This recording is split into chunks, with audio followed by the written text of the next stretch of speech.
नमस्कार प्रिय विद्यार्थियों। आज हम राष्ट्रीय आय को मापने की व्यय संगणना विधि और सामाजिक लेखांकन विधि का अध्ययन करेंगे। व्यय संगणना विधि से पहले हमने उत्पादन संगणना विधि और आय संगणना विधि के बारे में अध्ययन किया। अब राष्ट्रीय आय को मापने की तीसरी विधि है व्यय संगणना विधि। इस विधि के अंतर्गत हम किसी देश में एक वर्ष की अवधि में किए गए व्यय का आकलन करके राष्ट्रीय आय का अनुमान लगाते हैं। एक वर्ष की अवधि में देश को जो भी राष्ट्रीय आय होती है वह अंतिम रूप से किसी न किसी मद पर व्यय कर दी जाती है अथवा उसका एक भाग बचत के रूप में रख लिया जाता है। इस प्रकार राष्ट्रीय आय किसी देश के समस्त व्यय तथा समस्त बचतों के योग के बराबर होती है, अर्थात राष्ट्रीय आय बराबर कुल उपभोग प्लस कुल बचत, जिसे हम इस प्रकार से लिख सकते हैं y = C+S। y यहाँ राष्ट्रीय आय है, जबकि C कंजप्शन उपभोग है और S सेविंग्स यानी बचते हैं। इस विधि में 4 मदों को जोड़ा जाता है। पहला है निजी उपभोग व्यय, जो देश के अंतर्गत रहने वाले विभिन्न परिवारों और निजी व्यक्तियों द्वारा एक वर्ष के अंतर्गत जो व्यय किया जाता है उसे इसमें शामिल किया जाता है। दूसरा सार्वजनिक व्यय, जिसे जी यानी गवर्नमेंट एक्सपेंडिचर के द्वारा दर्शाया जाता है। इसमें सरकार द्वारा एक वर्ष की अवधि में किए गए व्यय को शामिल किया जाता है। तीसरा सार्वजनिक एवं निजी निवेश, इन्वेस्टमेंट जो सरकार और प्राइवेट लोगों द्वारा किया जाता है उसको भी इस विधि के अंतर्गत सम्मिलित किया जाता है। और चौथा है शुद्ध निर्यात, किसी देश द्वारा एक वर्ष की अवधि में निर्यातों व आयातों का जो अंतर होता है, जिसे हम पहले विशुद्ध विदेशों से प्राप्त शुद्ध साधन आय कहकर पुकारते रहे हैं, उसको भी यहाँ व्यय संगणना विधि के अंतर्गत शामिल किया जाता है। और इसे सूत्र रूप में हम इस प्रकार से लिख सकते हैं कि y = C+G + I + NX। NX की जगह हम x - M भी लिख सकते हैं। x का मतलब एक्सपोर्ट और M का मतलब इंपोर्ट। तो आयात और निर्यातों के अंतर को हम यहाँ राष्ट्रीय आय में शामिल करते हैं। अब इस विधि के अंतर्गत भी हमें कुछ व्यवहारिक कठिनाइयों का सामना करना पड़ता है, जिसमें पहली है उपभोग की गणना करना कठिन, क्योंकि किसी भी देश के असंख्य या बड़े जनसमूह द्वारा किस किस वस्तु और सेवा पर कितना कितना व्यय किया गया, इस सब का आकलन करना अपने आप में एक बहुत कठिन कार्य है। इसलिए इस विधि से राष्ट्रीय आय की गणना करने में कई कठिनाइयों का सामना करना पड़ता है। अशिक्षा इसका एक दूसरा कठिन पहलू है। अशिक्षा के कारण अधिकांश लोग अपने आय और व्यय का सही सही हिसाब किताब और ब्यौरा का लेखांकन नहीं रखते हैं।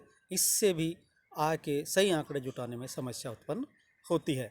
अशिक्षा का तात्पर्य यहाँ केवल पढ़ने लिखने से ही नहीं है, यहाँ वित्तीय साक्षरता यानी लोगों का अपनी आय और व्यय के संबंध में हिसाब किताब रखने की जो शिक्षा है उसका भी अभाव पाया जाता है।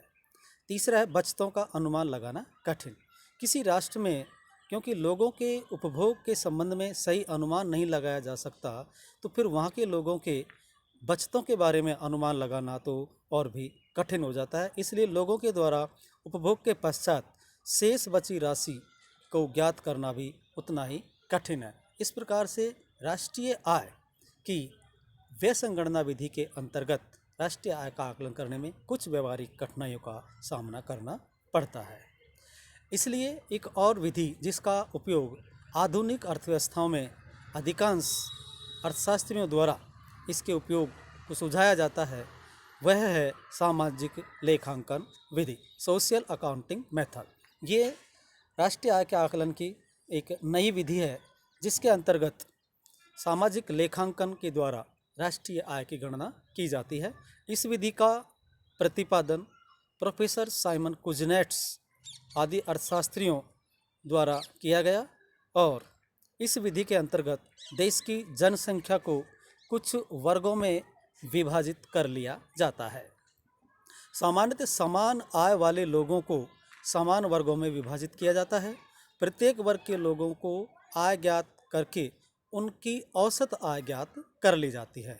औसत आय को व्यक्तियों की संख्या से गुणा करके पूरे वर्ग विशेष को आय ज्ञात कर ली जाती है और इसी प्रकार अन्य वर्गों की आय भी ज्ञात कर ली जाती है तथा अंत में सभी वर्गों की आयों को जोड़कर राष्ट्रीय आय का आकलन किया जाता है। तो यहाँ राष्ट्रीय आय का आकलन करने के लिए समाज के विभिन्न वर्गों को कुछ आय समूहों में वर्गीकृत कर लिया जाता है और उनकी आय का औसत निकालकर उस सब का योग करके पूरे देश की राष्ट्रीय आय का अनुमान लगाया जाता है। इस विधि के महत्व के संबंध में हम निम्न बिंदुओं पर प्रकाश डाल सकते हैं कि इस विधि से केवल आय ही नहीं बल्कि निवेश, उत्पादन, रोजगार आदि के बारे में भी सही जानकारी प्राप्त हो जाती है। इस विधि में क्योंकि जनसंख्या को विभिन्न वर्गों में बांट लिया जाता है, इसलिए आय के वितरण की जानकारी भी हमें प्राप्त हो जाती है। यह विधि विकसित देशों में अधिक उपयोगी है क्योंकि विकसित देशों में लोग अधिक साक्षर और अपने आय व्यय का सही ब्यौरा रखते हैं, इसलिए वहाँ इस विधि का उपयोग करना अधिक व्यावहारिक होता है। और नेक्स्ट है सामाजिक लेखांकन विधि के अंतर्गत अन्य आर्थिक जानकारी प्राप्त हो जाने के कारण यह विधि सरकार द्वारा विभिन्न प्रकार की नीतियों के निर्माण में भी सहायता प्रदान करती है। इन महत्वपूर्ण बिंदुओं के बाद भी सामाजिक लेखांकन विधि के अंतर्गत भी कुछ समस्याओं का सामना करना होता है। इसकी कुछ कमियां हैं, जिनमें पहला है यह विधि केवल विकसित देशों में ही उपयुक्त मानी जाती है।